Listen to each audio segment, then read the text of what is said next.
ജാസ്മിന്റെ ഒരു കോൺഫിഡൻസ് സമ്മതിക്കാതിരിക്കാൻ പറ്റില്ല. ബിഗ് ബോസിന്റെ ലൈവില് ഇപ്പോൾ ജാസ്മിൻ അവിടെ ഗാർഡൻ ഏരിയയിൽ അവിടെ വെറുതെ ഇരിക്കുകയാണ്. അപ്പോൾ ജാസ്മിന്റെ ഫ്രണ്ടിൽ കൂടെ ഒരു കിളി ഇങ്ങനെ ഓടിച്ചാടി നടക്കുന്നുണ്ട്, തുള്ളിച്ചാടി നടപ്പുണ്ട്. അപ്പോൾ അതിനെ നോക്കി ഇങ്ങനെ വെറുതെ ഇരിക്കുകയാണ്. അത് കഴിഞ്ഞ് ജാസ്മിൻ പറയുന്നുണ്ട്, നാളെ ഒന്നെങ്കിൽ ഇവിടെ എനിക്കിരിക്കാം, അല്ലെങ്കിൽ എനിക്ക് വീട്ടിലിരിക്കാമെന്ന്. ജാസ്മിൻ സത്യത്തിൽ മൊത്തത്തിൽ ഒരു കൺഫ്യൂഷനിലാണ്. എവിക്റ്റ് ആകുമോ ഇല്ലയോ എന്നൊരു സംശയമുണ്ട് ജാസ്മിന്. പക്ഷെ ജാസ്മിൻ അവിടെ പിടിച്ചു നിൽക്കുന്നുണ്ട്. അത്രയും വൈൽഡ് കാർഡുകൾ ബിഗ് ബോസ് വീട്ടിലേക്ക് കയറി വന്നിട്ട് ജാസ്മിന് പുറത്ത് നെഗറ്റീവ് ആണെന്ന് അവരുടെ സംസാരത്തിലൂടെ ജാസ്മിൻ മനസ്സിലാക്കി.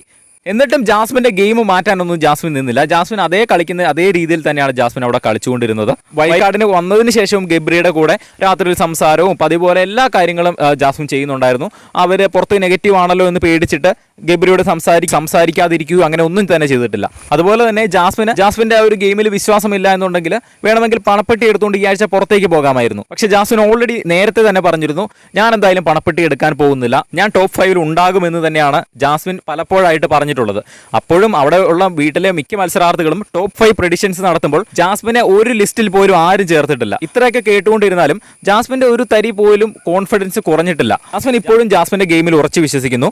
അവിടെയുള്ള ബാക്കി മത്സരാർത്ഥികൾക്ക് അറിയില്ല ജിൻഡോ കഴിഞ്ഞാൽ ഏറ്റവും കൂടുതൽ സപ്പോർട്ട് ഉള്ളത് ജാസ്മിൻ ആണ് എന്ന്. എന്തായാലും ജാസ്മിന്റെ ആ ഒരു കോൺഫിഡൻസ് സമ്മതിക്കാതിരിക്കാൻ പറ്റില്ല. 23 വയസ്സുള്ള എന്ത് നേരിടാൻ ധൈര്യമുള്ള ഒരു കരുത്തുള്ള ഒരു സ്ത്രീ എന്നാണ് എനിക്ക് ജാസ്മിനെ കാണുമ്പോൾ തോന്നുന്നത്. എന്തായാലും ഇതിന് ഒരുപാട് നെഗറ്റീവ് കമന്റ്സുകൾ കാണും, കാരണം ജാസ്മിൻ ഹേറ്റേഴ്സ് ഒരുപാടുണ്ടല്ലോ.